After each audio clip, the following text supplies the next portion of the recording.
Você está sintonizado na série especial da TV Senado sobre os novos senadores e senadoras eleitos em 2010. Estamos aqui com o senador Eduardo Braga, do PMDB do Amazonas. O senador Eduardo Braga nasceu em Belém, tem 50 anos de idade. Formou-se em Engenharia Elétrica pela Universidade Federal do Amazonas.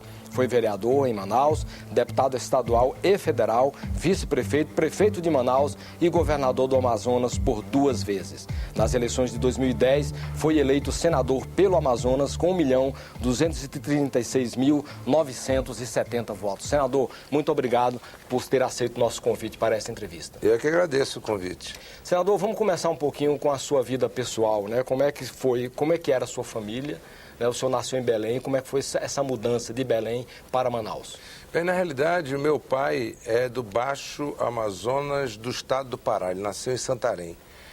E muito jovem migrou para Manaus, conheceu minha mãe, casou e formou empresas, etc., juntamente com a família dele, com meus tios, e a minha mãe é filha única.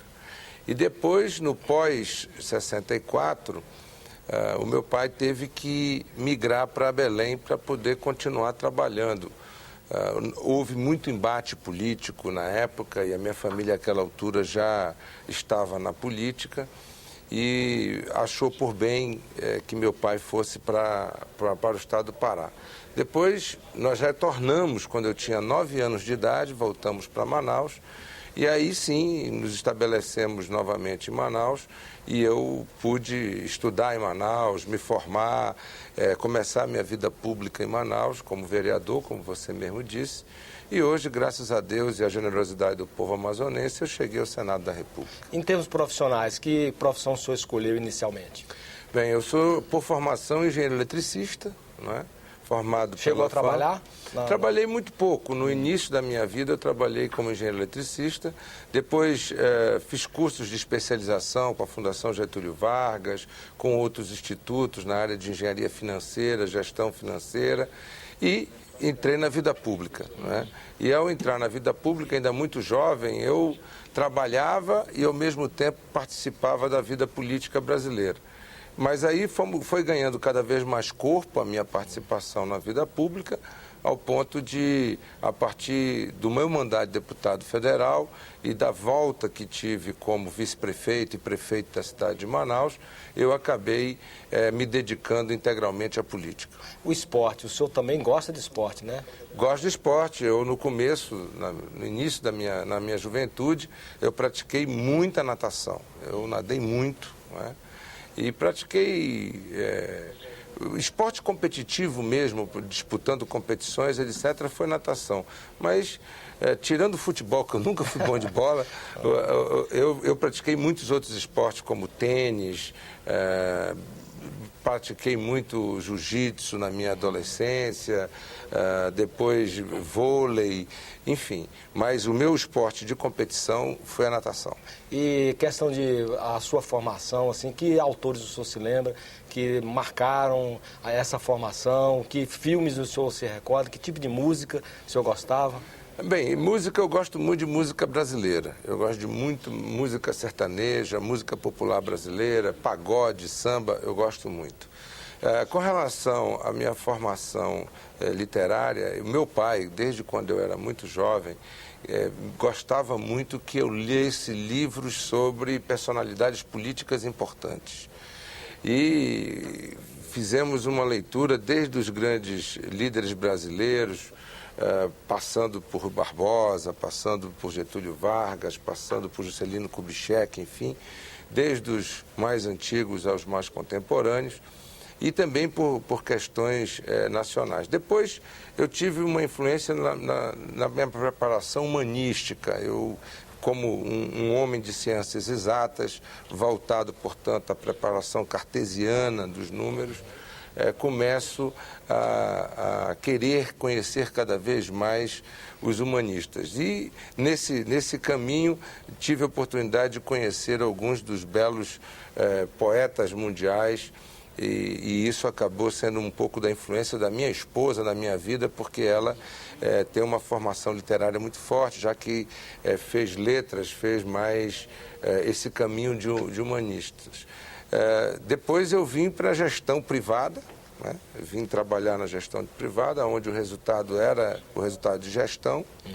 E na vida pública acabei percebendo cada vez mais a necessidade de estarmos envolvidos com o resultado de gestão. E talvez tenha sido aí que ficou a característica e a marca do meu governo no Amazonas. Um governo marcado por uma gestão moderna, eficiente, que dava resultados e que planejava o Amazonas para o futuro. E por que o senhor escolheu a vida política? Por influência do meu pai. Na realidade, eu era um contestador na minha juventude, envolvido na época pelas liberdades, porque eu sou pós-64, participei dos movimentos estudantis de legalização e liberação da UNE, etc., mas não pensava em vida partidária, né? Acreditava que iria seguir o meu caminho como engenheiro. Minha família já teve uma participação, inclusive eu tive um tio que foi senador da República, João Braga Júnior, na década de 70. E aí, quando saí da universidade, então, meu pai me influencia para que eu pudesse participar da minha primeira eleição e eu acabo me elegendo vereador na cidade de Manaus. E aí sim começa o meu despertar por essa vocação em servir as pessoas e defender as nossas ideias. O que é que o senhor considera as principais realizações políticas que o senhor conseguiu? No período em que fui parlamentar, eu fui relator da Constituição do Amazonas em 1989, quando da Constituinte Nacional os estados fizeram no Pacto Federativo as suas constituintes. Eu fui o relator dessa Constituição no Amazonas, uma Constituição moderna que possibilitou novos fundamentos na área de ciência e tecnologia, na área de investimentos do microcrédito no estado do Amazonas. Eu acho que essa passagem foi marcante como relator da Constituição, que marcou um novo regulamento em uma série de áreas críticas do Amazonas, e novos direitos surgiram a partir daí. Depois, como prefeito de Manaus, eu tive a oportunidade de mudar o planejamento urbanístico da cidade e criar uma série de mecanismos que, durante algumas décadas, ajudaram Manaus a se transformar na metrópole que é hoje, né? E, como governador, creio que nós conseguimos fazer um binômio muito importante na nossa gestão. Desenvolvimento versus questões ambientais.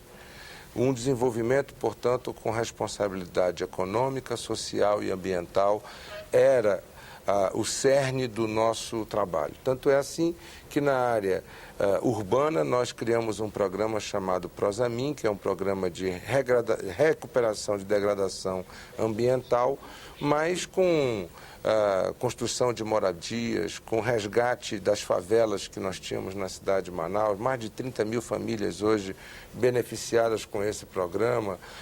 Fizemos investimentos gigantescos em projetos de escola de tempo integral, de recuperação na urgência e na emergência social, com um projeto chamado Projeto Cidadão. Ou seja, cuidamos das pessoas, cuidamos do meio ambiente e fizemos um grande crescimento econômico a partir daí. Assim, nós conseguimos fazer com que o Amazonas crescesse nos últimos 8 anos 100% do PIB. O PIB saiu de algo como 25 bilhões para mais de 50 bilhões de reais. Uma radiografia social do Amazonas. No próximo bloco, aguarde.